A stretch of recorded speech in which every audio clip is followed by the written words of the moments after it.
$1,000, said the lawyer Tolman in a severe and serious voice. And here is the money. Young Jillian touched the thin package of $50 bills and laughed. It's such an unusual amount, he explained kindly to the lawyer. If it had been $10,000, a man might celebrate with a lot of fireworks. Even $50 would have been less trouble. You heard the reading of your uncle's will after he died? Continued the lawyer Tolman. I do not know if you paid much attention to its details. I must remind you of one. You are required to provide us with a report of how you used this $1,000 as soon as you have spent it. I trust that you will obey the wishes of your late uncle. You may depend on it, said the young man respectfully. Gillian went to his club. He searched for a man he called Old Bryson. Old Bryson was a calm, antisocial man, about 40 years old. He was in a corner reading a book. When he saw Gillian coming near, he took a noisy, deep breath, laid down his book, and took off his glasses. I have a funny story to tell you, said Gillian. I wish you would tell it to someone in the billiard room, said Old Bryson. You know how I hate your stories. This is a better one than usual, said Gillian, rolling a cigarette, and I'm glad to tell it to you. It's too sad and funny to go with the rattling of billiard balls. I've just come from a meeting with my late uncle's lawyers. He leaves me an even $1,000. Now what can a man possibly do with $1,000? Old Bryson showed very little interest. I thought the late Septimus Gillian was worth something like $500,000. He was, agreed Gillian happily. And that's where the joke comes in.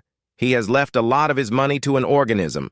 That is, part of it goes to the man who invents a new bacillus, and the rest to establish a hospital for doing away with it again. There are one or two small, unimportant gifts on the side. The butler and the housekeeper get a seal ring and $10 each. His nephew gets $1,000. Were there any others mentioned in your uncle's will? Asked Old Bryson. None, said Gillian. There is a Miss Hayden. My uncle was responsible for her. She lived in his house. She's a quiet thing, musical, the daughter of somebody who was unlucky enough to be his friend. I forgot to say that she was in on the ring and $10 joke, too. I wish I had been. Then I could have had 2 bottles of wine, given the ring to the waiter, and had the whole business off my hands. Now tell me what a man can do with $1,000. Old Bryson rubbed his glasses and smiled. And when Old Bryson smiled, Gillian knew that he intended to be more offensive than ever. There are many good things a man could do with $1,000, said Bryson. You? He said with a gentle laugh. Why, Bobby Gillian, there's only one reasonable thing you could do. You can go and buy Miss Lotta Laurier a diamond necklace with the money, and then take yourself off to Idaho and inflict your presence upon a ranch. I advise a sheep ranch, as I have a particular dislike for sheep. Thanks, said Gillian as he rose from his chair. I knew I could depend on you, Old Bryson. You've hit on the very idea. I wanted to spend the money on one thing because I have to turn in a report for it, and I hate itemizing. Gillian phoned for a cab and said to the driver, "The stage entrance of the Columbine Theater." The theater was crowded. Miss Lotta Laurier was preparing for her performance when her assistant spoke the name of Mr. Gillian. "Let it in," said Miss Laurier. "Now what is it, Bobby?" "I'm going on stage in 2 minutes." "It won't take 2 minutes for me. What do you say to a little thing in the jewelry line? I can spend $1,000. "Say, Bobby," said Miss Laurier, "did you see that necklace Della Stacy had on the other night? It cost $2,200 at Tiffany's." Miss Laurier was called to the stage for her performance. Gillian slowly walked out to where his cab was waiting. "What would you do with $1,000 if you had it?" he asked the driver. "Open a drinking place," said the driver quickly. "I know a place I could take money in with both hands. I've got it worked out. If you were thinking of putting up the money." "Oh, no," said Gillian. "I was just wondering." 8 blocks down Broadway, Gillian got out of the cab. A blind man sat on the sidewalk selling pencils. Gillian went out and stood in front of him. "Excuse me, But would you mind telling me what you would do if you had $1,000? Asked Jillian. The blind man took a small book from his coat pocket and held it out.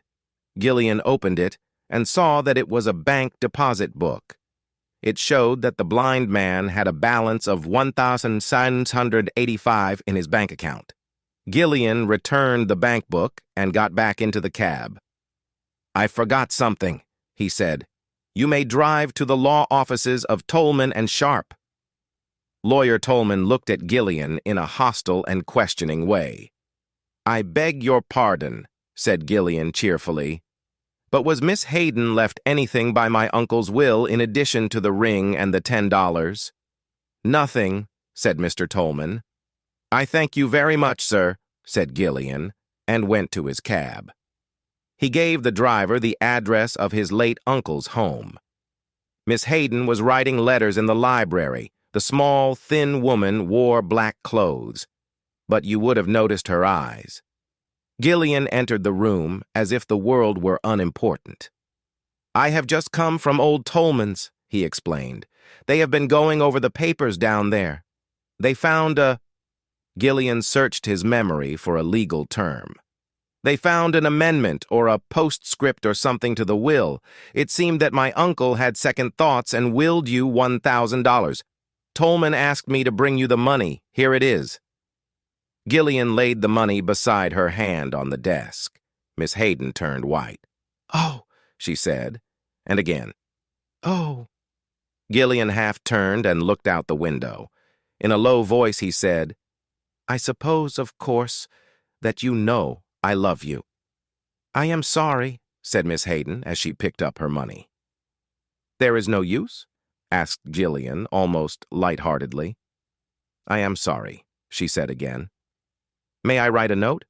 asked Gillian with a smile. Miss Hayden supplied him with paper and pen and then went back to her writing table. Gillian wrote a report of how he spent the $1,000. Paid by Robert Gillian, $1,000 on account of the eternal happiness owed by heaven to the best and dearest woman on earth. Gillian put the note into an envelope. He bowed to Miss Hayden and left. His cab stopped again at the offices of Tolman and Sharp. "I have spent the $1,000, he said cheerfully to Tolman, "and I have come to present a report of it as I agreed." He threw a white envelope on the lawyer's table. Without touching the envelope, Mr. Tolman went to a door and called his partner Sharp. Together they searched for something in a large safe. They brought out a big envelope sealed with wax. As they opened the envelope, they shook their heads together over its contents. Then Tolman became the spokesman. "Mr. Gillian," he said, "there was an addition to your uncle's will. It was given to us privately, with instructions that it not be opened until you had provided us with a full report of your handling of the $1,000 received in the will. As you have satisfied the conditions, my partner and I have read the addition. I will explain to you the spirit of its contents. In the event that your use of the $1,000 shows that you possess any of the qualifications that deserve reward, you stand to gain much more.